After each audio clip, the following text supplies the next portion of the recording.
Hello hello. आइए आइए, आदरणीय माता एवं बहनों से निवेदन है जो आप लोग के सामने बाबा तिलकेश्वर स्थान से चलकर ये पार्टी आपको ग्रामीण उपस्थित हुए हैं। ये अगर जो कुछ हमसे गलतियां होंगी अपने बच्चों समझकर क्षमा कीजिएगा, क्यों उतना बड़ा कलाकार नहीं हूं जो आप लोग को मैं पेट भरूं। तो पर ही अगर जहां तक होंगी वहां तक मैं आपको प्रोग्राम दिखाऊंगा। जय हिंद, जय भारत।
जीवर मां विष्णु महे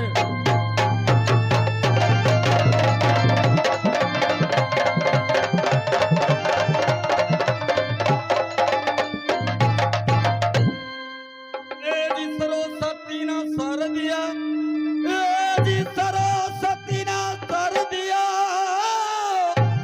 जी गुरु ने दिया मुझे ज्ञान।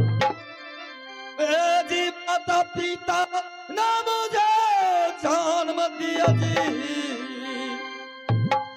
जी माता पिता ना मुझे जन्म दिया जी। ये विकार में लिखा भगवान।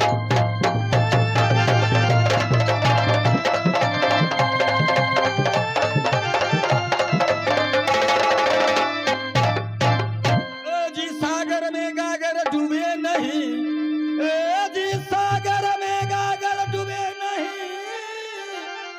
जी हाथी पर सलाह, जी पीपला डूबे छिप से जी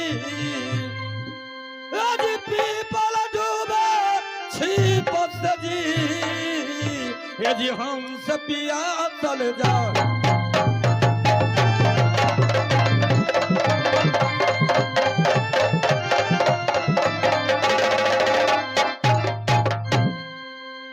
कौन बनाया राम नगीना, हे जी कौन बनाया राम नगीना, हे जी कौन बनाया लंका, हे जी कौन बनाया माँ के मंदिर जी, हे जी कौन बनाया शिव के मंदिर जी, हे जी कौन बनाया मक्का।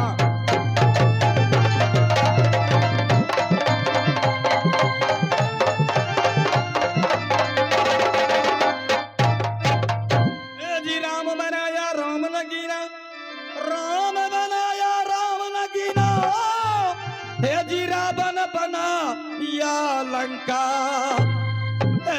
जी हिंदू बना या माँ के मंदिर जी, ये जी हिंदू बना या शिव के मंदिर जी, ये जी मुसलमान भाई मक्का।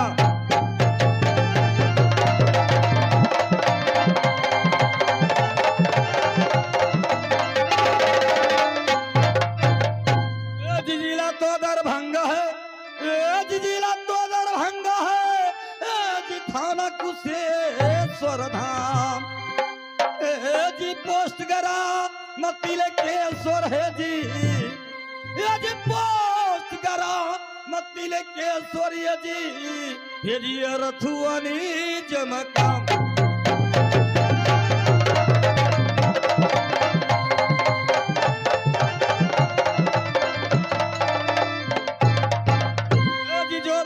कंपनी चलाया, जी जो बाबू ने कंपनी चलाया, जी बीजल पासमान है नाम, जी उन बाबू को इकट्ठा रहूं जी, जी उन बाबू को इकट्ठा रहूं जी, जी जोगिंदर मेरा नाम।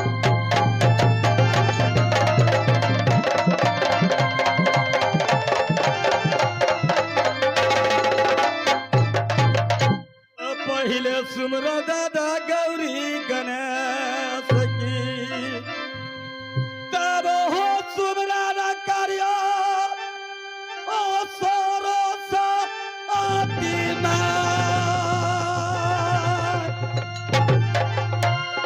तोहरे सुमारी के मैया जी, यही लिसा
बहिना के बाबू ये सुनियो सबाय श्री भाग तो परम करिए माता चरणी में बाबू ये भैया सबका करिए पालना करिए पाला हो माता बहिना के बाबू ये सुनियो सबाय श्री भाग तो हमारा लगे राधा मोहबीना देवी के सुनो तू दुर्गा के माल पाला बहिना देवी दुर्गा घर हमारा लगे मोहबी होना पिता के नाम तीरा जाफर सीना लागे घरा होला गई हो मोहबा होला पिता के नाम लागे राजा धीर जासर बाबू ये सुनियो सदा हो श्री भाग ना तो हमारी लागे रोनी देवालाना बाबू ये सुनियो सभा के भागा माल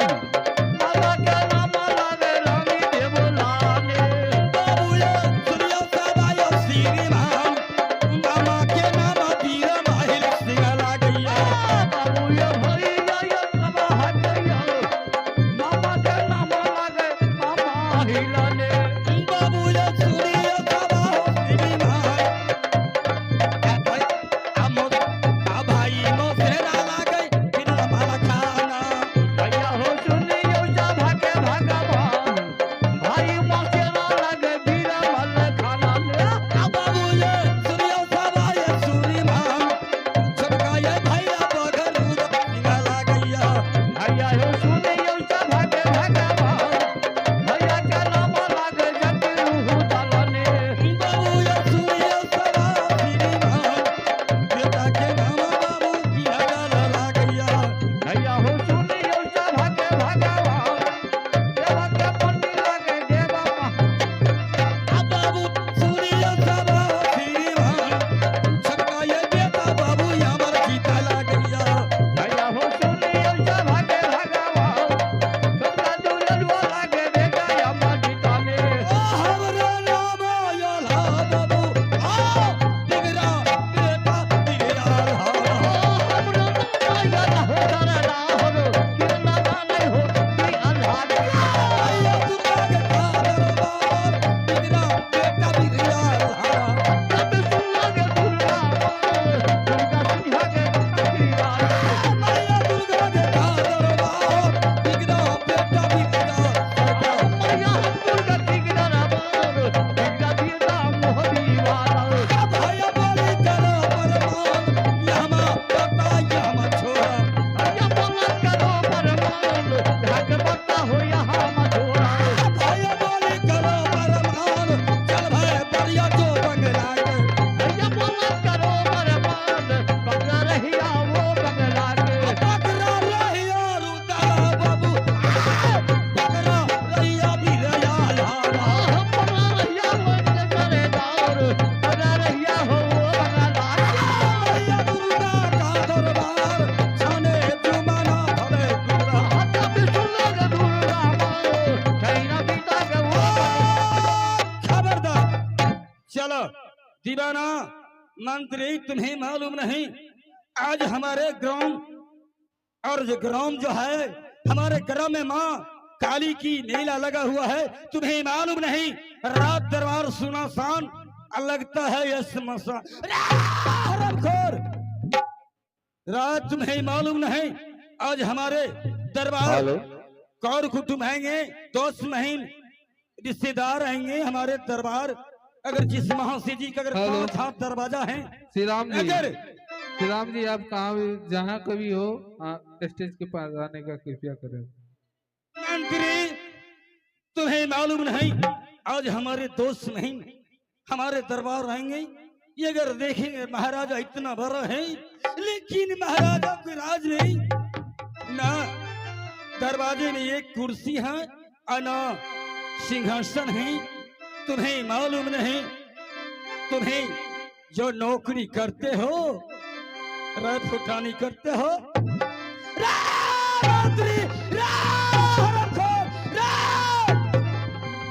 तारी पिया गले हो बाबू सब सिनिया छौरी के जुआन तारी पिया गले हो बाबू सब सिनिया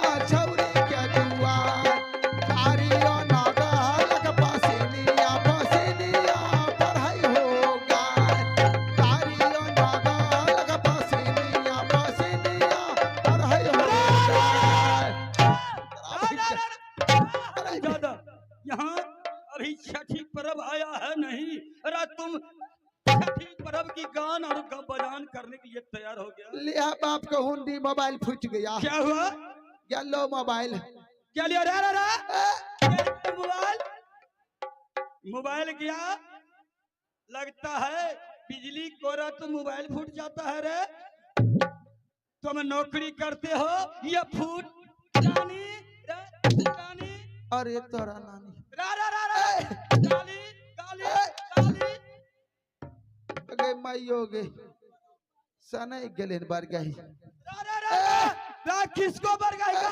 रा हरामखोर बरगाई तोरा ने कह लिया हो। किसको कहा? हम अपना बाप के कह लिए। रा तो अपने बाप का क्यों कहा? क्यों कहा? दुलार से। रा तुम्हारा बाप सामने में भी है। दुलार से कहा? आओ कहाँ है? अच्छा मालिक बोलो रे मालिक। रा रा रा रा रा रा हरामजादा रा रे मालिक।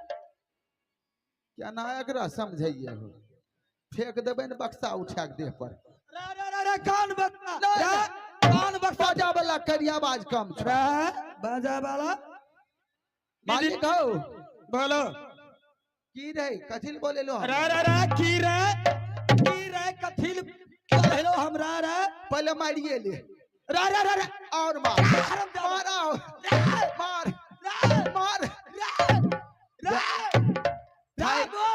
ठाए के जेते मारे तो रा मारे। रा क्या बोल? हम शंकर भगवान से अमर छिए। रा शंकर भगवान तो मोर बहुत पार्वती बनबो। रा रा तुम कौन बनेंगे? हम भोला बाबा हो। रा हम पार्वती। अच्छा तो नहीं बनिया पार्वती है रा मंत्री के है? रात दरबार में तुम्हें मालूम नहीं हमारे दरबार और दोस्त महिम कौर कुटुंब आता है। रात दरबार में सिंहासन नहीं। मालिक सिंहासन तो नहीं है। सिंहासन कुटमैती चला गया। रा रा रा रा रा सिंहासन कुटमैती जाता है। बड़ा उल्लू के पट्ठा पर। रा रा रा रा उल्लू के पट्ठा रा किल्लू की पट्ठा। मालिक बोलो सिंहासन भाड़ा पर लगा दिया हन। रा भाड़ा पर लगा दिया। हो रा दरबार में कम से कम दो तो रहना चाहिए। यहाँ दिक्कत है मालिक कुर्सी और देखे छी कहाँ एको गो सुनो के अगर दिक्कत है तो यार हर सिंह जा रहा है अपने दरबार। Thank you. हाँ जा रहा हूँ। रा रा रा ए ओए का मतलब रा ओए का मतलब हाँ रा यहाँ भैंसी नहीं है। भैंस नहीं। अच्छा तू दरबार जे हो ना। रा जाएंगे ना तो क्या करेंगे यहाँ? हाँ ठीक है जाओ ना। मंत्री आ जा रहा हूँ। जा जाऊं जा रा जा रहा हूँ। चलो दीवाना जोर बगला से आए बबाल करला परमा। चलो दीवाना मारे जो बगला का ओ देवला का राजकुमार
हेलो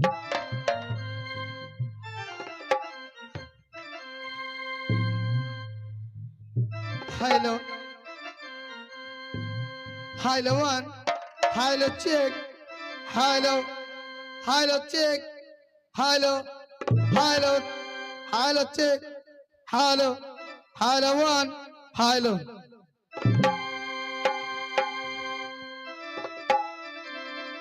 तो आइए आदरणीय सज्जनों महानुभावों, आप लोगों के सामने में आज की प्रोग्राम आल्हा रुदल के रखे हैं और ये आल्हा रुदल में 51 खंड है। तो 51 खंड में आज हम लोग रखे हैं चंद्रगढ़ का लड़ाई, अमरजीत फुलवा मरण, आल्हा पागल रुदल जोगी।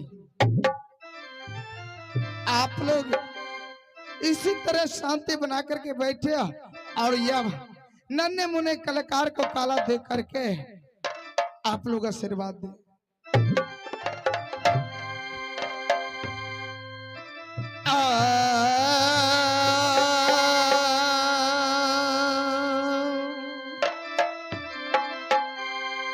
हे मां सरस्वती,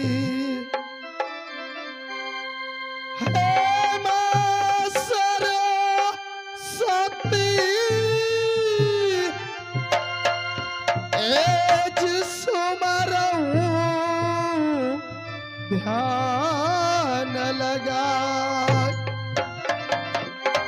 एज भूलली अक्षर जो के माँ आहे कंठ विराज